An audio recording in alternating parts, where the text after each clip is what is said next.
શંકરાચાર્ય અવિમુક્તેશ્વરાનંદે કહ્યું, અધૂરું સત્ય ફેલાવવાનો ગુનો। સંસદના વિશેષ સત્ર દરમિયાન કોંગ્રેસના સાંસદ અને વિપક્ષના નેતા રાહુલ ગાંધીએ હિન્દુ ધર્મ પર આપેલા નિવેદન બાદ ભાજપ અને હિન્દુ સંગઠનોએ સાથે મળીને તેમની વિરુદ્ધ મોરચો ખોલ્યો હતો અને દેશભરમાં વિરોધ પ્રદર્શન કરવામાં આવ્યા હતા।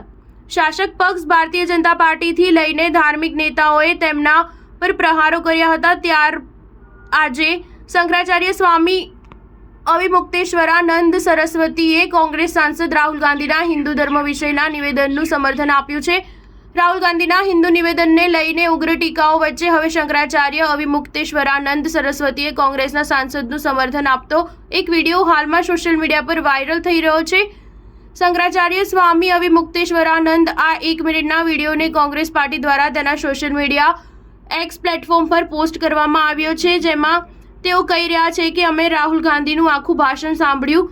તેઓ સ્પષ્ટપણે કહી રહ્યા છે કે હિન્દુ ધર્મમાં હિંસાને કોઈ સ્થાન નથી। રાહુલ ગાંધી ક્યાંય પણ હિન્દુ ધર્મ વિરુદ્ધ વાત કરી રહ્યા નથી। રાહુલ ગાંધીના સંપૂર્ણ નિવેદનમાંથી અડધા નિવેદનનો ભાગ ફેલાવવામાં આવી રહ્યો છે, જે ખરેખર ગુનો છે અને આવું કરનારને સજા થવી જોઈએ।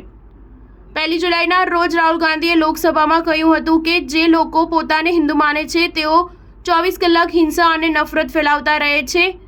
તમે લોકો બિલકુલ હિન્દુ નથી। હિન્દુ ધર્મમાં સ્પષ્ટ લખ્યું છે કે સત્યને સાથ આપવો જોઈએ, તેનું સમર્થન કરવું જોઈએ। રાહુલ ગાંધીએ સંસદના વિશેષ સત્ર દરમિયાન આપેલા નિવેદનમાં હિન્દુ વિરોધી વાત કરવામાં આવી નથી। સ્ટાર ન્યૂઝ 7 હંમેશા સચ્ચાઈની સાથે।